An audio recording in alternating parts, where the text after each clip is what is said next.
Hello everyone and welcome back to the channel. Today we're going to be taking a look at A Christmas Carol by Charles Dickens. We're going to be taking a look particularly at the first chapter.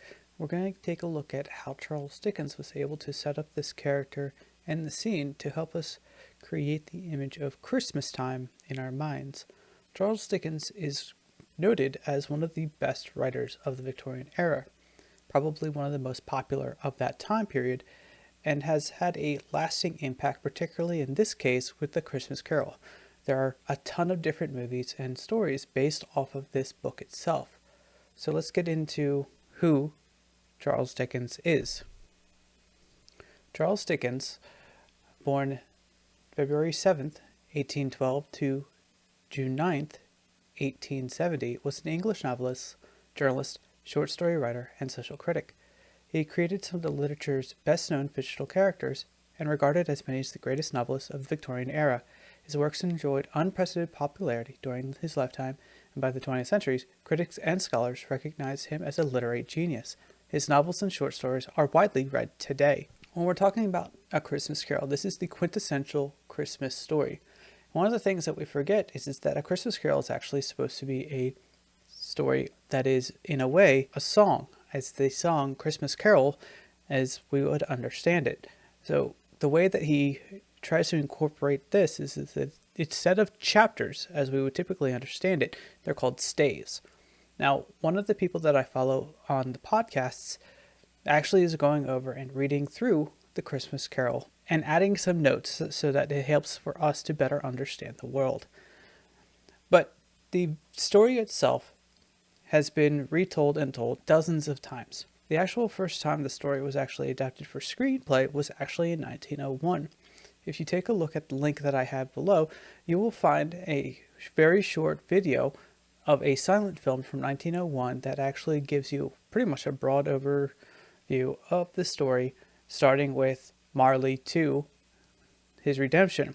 The video is only about 5 minutes long, but take a look at it, and it's a very, very succinct way of actually telling the story. I have watched just about every popular version of this story on media and have enjoyed that for every Christmas comes around. So let's get into the story itself. Marley was dead to begin with. There's no doubt whatever about that. The register of his burial was signed by the clergyman, the clerk, the undertaker, and the chief mourner. Scrooge signed it, and Scrooge's name was good upon charge for anything he chose to put his hand to. Old Marley was dead as a doornail. Scrooge knew he was dead. Of course he did. How could it be otherwise? Scrooge and he were partners for I don't know how many years. Scrooge was his sole executor, his sole administrator, his sole assign, his sole residuary legee, his sole friend, his sole mourner. And even Scrooge was not so dreadfully cut up by the sad event, but that he was an excellent man of business on the very day of the funeral, and solemnized it with an undoubted bargain. Here we're setting up the character of Scrooge and showing how much of a friend or lack of friend that we would understand him to be. He is a businessman. He has a purely materialistic perspective of how he should be living his life. So when he's talking about dead, Scrooge knew he was dead. The idea that Dickens is trying to set up here, because we'll see a little bit later, is that Marley was dead. There's no misunderstanding his point here, that there's no way we can assume or even think about anything beyond that he is dead. Now, for those that have seen any of the movies or read the books, you know that he begins to start seeing Marley in different areas, in areas that he shouldn't be seeing him. Oh, but a tight-fisted hand at the grindstone Scrooge, a squeezing, wrenching, grasping, scrapping, clutching, covetous old sinner, hard and sharp as flint, from which no steel had ever struck out a generous fire, secret, self-contained, solitary as an oyster. The cold within him froze his old features, nipped at his pointed nose, shriveled his cheek, stiffened his gait, made his eyes red, his thin lips blue, and spoke out shrewdly in his grating voice. This is probably one of the best ways of actually describing the character without actually giving you any sort of physical descriptions of the person that we're supposed to be seeing. This line right here, hard and sharp as flint, for which no steel ever had struck out a generous fire. Sometimes what we do, particularly during Charles Dickens' time, is that in order to start a fire, they didn't have lighters like we have today. They would use flint and steel because that creates a spark. Not only are we talking about that he's hard and sharp, but nothing has been gotten from him. There's no warmth, not even a hint of warmth, a spark or anything like that. That is the character that we are being introduced to. And when it says the cold within him froze his futures, this is also a way of showing that there is no warmth in this man at all. That everything that is visually outside of him, everything that we could see of him, isn't because of what's going on in his environment, but rather what's coming out of his soul. Nipped his pointed nose, shriveled his cheek, stiffened his gait. These are signs that somebody is not doing good, particularly when we're talking about his thin lips blue. Blue lips is actually a sign of apoxia, where you're not actually getting enough oxygen. So this is a way that Dickens is showing this type of character by not actually giving us physical descriptions. A frosty rime was on his head, and on his eyebrows a weary chin. He carried on his low temperature always about him. He iced his office on the dog days and didn't thaw it out 1 degree at Christmas. External heat and cold had little influence on Scrooge. No warmth could warm, no wintry weather could chill him. No wind that blew was bitterer than he, no falling snow more intent upon its purpose, no pelting rain less open to entreaty. Foul weather didn't know where to have him. The heaviest rain and snow and hail and sleet could boast the advantage of him only in one respect. They often came down handsomely. Scrooge never did. We're talking about very unpleasant weather phenomenon that's going on, particularly when we're talking about rain and hail. We're talking about very bad and not necessarily very good ways of enjoying the world. And we're drawing a comparison between him and these other things by saying that they would sometimes come down handsomely. They would look good. There would be an aesthetic pleasantness to the rain or the snow, less so much the hail or the sleet. But these are things that could have a aesthetic pleasantry about them. But Scrooge did not. This is the type of character that Charles Dickens is showing us. It's not just hey, he is unpleasant. He is layering on the different levels of he is foul because we see this, because he does this, because of this. We are layering on the type of character and actually seeing it, but not in a way that makes us disgusted with him or that we don't want to read about him, but rather that we are creating an image that is almost as real as the snow and sleet itself is. I do, said Scrooge. Merry Christmas. What right have you to be merry? What reason have you to be merry? You're poor enough. Come then, returned the nephew gaily. What right do you have to be dismal? What reason have you to be morose? You're rich enough. Here we're seeing an interaction between Scrooge and his nephew. His nephew is somebody who enjoys the holidays and actually takes it upon himself to allow for the holiday to better himself. But this shows a disdain on the Scrooge part of why he has a perspective of why he does. What right do you have to be merry? What reason? You're poor enough. These are ways of understanding the mindset of the character of Scrooge. He's poor enough. Why are you happy? You don't have money. This shows us that Scrooge has a very, very narrow perspective on what actually gives you happiness. And that comes from money, business, being shrewd. These are very materialistic perspectives, as opposed to a spirit of Christmas, which is a more supernatural perspective on happiness. Are there no prisons? Asked Scrooge. Plenty of prisons, said the gentleman, laying down the pen again. And the union workhouses? Demanded Scrooge. Are they still in operation? They are, still, returned the gentleman. I wish I could say they were not. The treadmill and the poor law are in full vigor then, said Scrooge.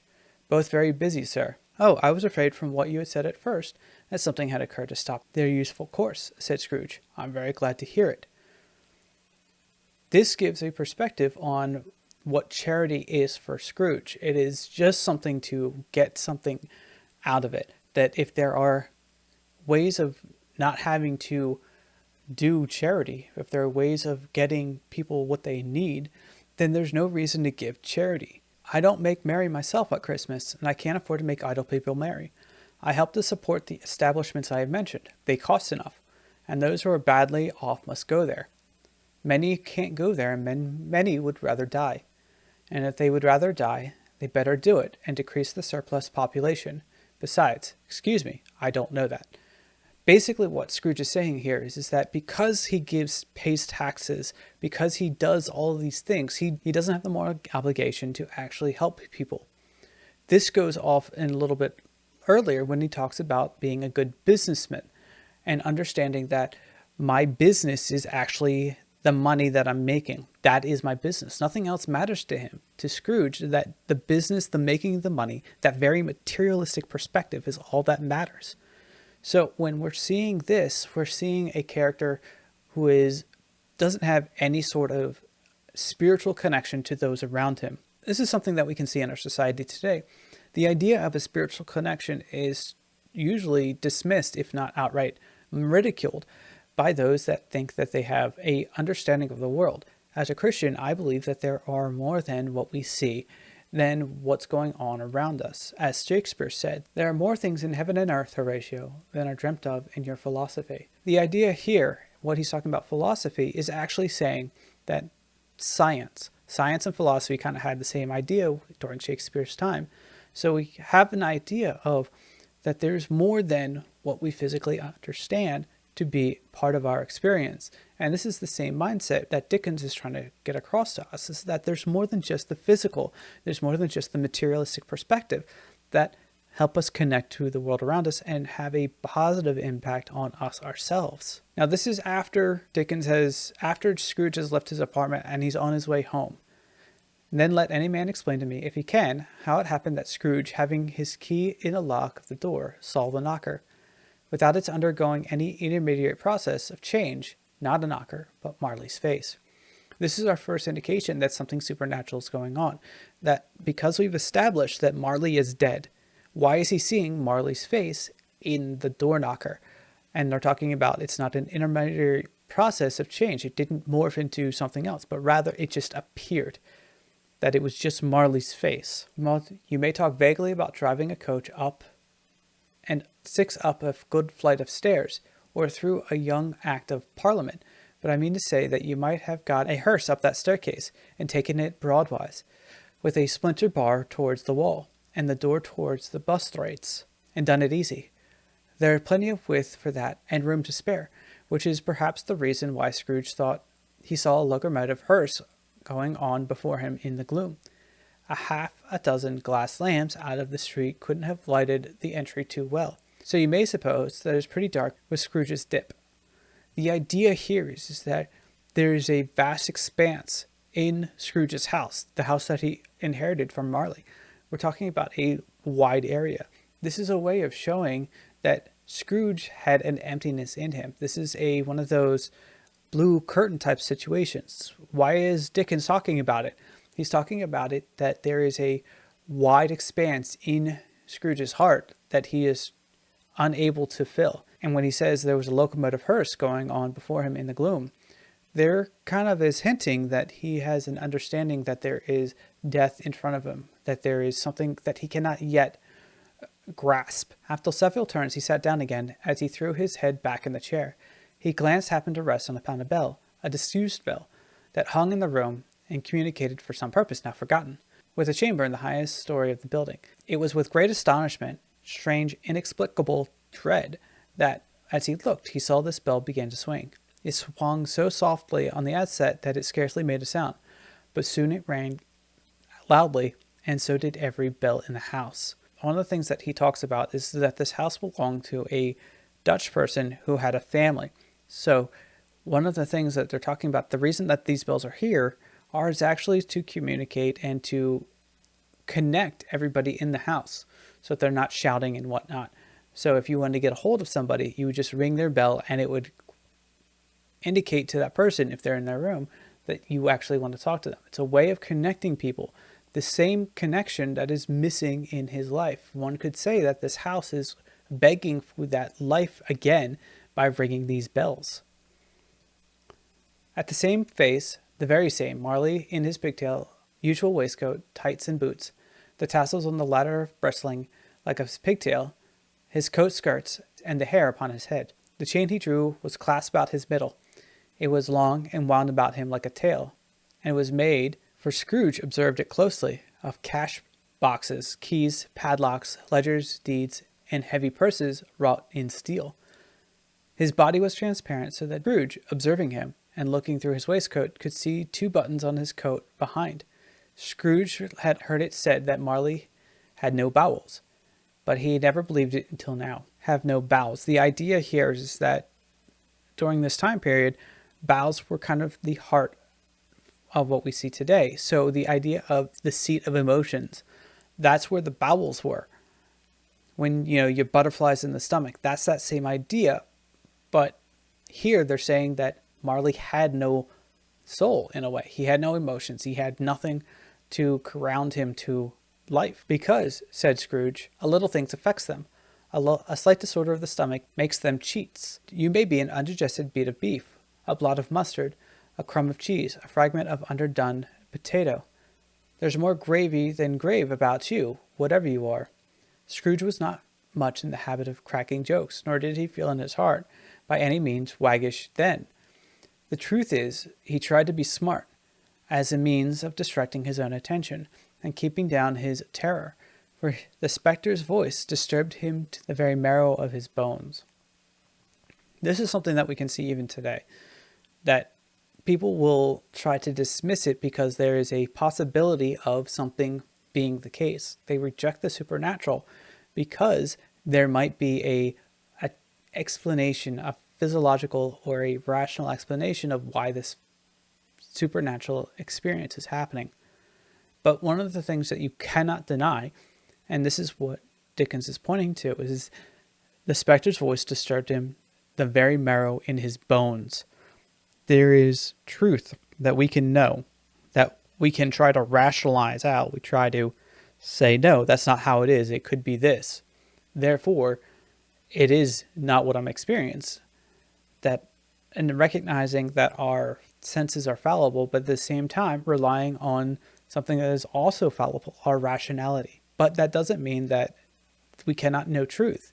And so when they're talking about being disturbed very marrow of his bones, this is something that Dickens is pointing out, that regardless of what he's trying to say, Scrooge knows that this is something supernatural. Again, the spectre raised a cry and shook its chain and wrung its shadowy hands. You are fettered, said Scrooge, trembling. Tell me why. I wear the chain of forged in life, replied the ghost. I made it link by link, yard by yard, girded about my own free will, and of my own free will I wore it. Is its pattern strange to you? Here is something that I think is important, because what's going on is that there's a implication that this is not something that they are choosing to do, that the people who are doing evil things, the things that are selfish, that these aren't choices that people are making for themselves. Sometimes we get this idea that, well, my situation, regardless of what's going on around me, it's not my fault because there could be somebody else responsible or partially responsible for the decisions that I make. But when you're stripped of those rationalities, those false rationalities, we realize that every choice we made is a choice we made of our own free will. And regardless of what it might think at the time, there's always going to be a consequence to those things. But you were always a good man of business, Jacob, faltered Scrooge, who now began to apply this to himself. Business, cried the ghost, wringing its hands again. Mankind was my business. The common welfare was my business. Charity, mercy, forbearance, and benevolence were all my business. The dealings of my trade were just a drop of water in my comprehensive ocean of my business. The idea here for Scrooge is that he tries to hide behind business, the money, the materialistic perspective, as everything that he is concerned about, that everything else is not his problem, so he doesn't have to worry about it. But Marley here is throwing that out the window. It is your business. Mankind is your business. My business is charity, mercy, forbearance. These are all good, non-materialistic things. It is everybody's business, that we all have a shared responsibility to make this world better. But because we have a materialistic perspective, particularly when we're talking about somebody like Scrooge and Marley, they had a materialistic perspective and did not allow anything to impede or invade that so that they could just make money. The problem is that what did that end for them? It ended for them to be angry, sad, alone, and hating the world, and any sorts of light and joy that was shunned to the cost of both of them. Now, obviously, if you know the story, you know that Scrooge gets a redemption, that he sees the folly of his ways. But that's not the case for Marley. Marley is suffering for his choices. So in the end, I just wanted to touch on this story because it is such an impactful one for the holidays that we have coming up. As right now, as I'm recording it, we only have a couple more weeks before Christmas. So as we are thinking about these things, we can incorporate these ideas into our story, where there's more than just physical going on. We can layer in the supernatural, the otherworldly, and it doesn't even necessarily have to be angels or demons or anything to that sort, but there is a quasi-spiritual connection between each of us that if we reject, we do it at our own peril. All right, everybody, that's all I had for today. As always, I will be linking the resources I use in the description below. If you have any questions, comments, concerns, please leave it in the comment section below. Until next time, bye. I am a poor, wayfaring stranger.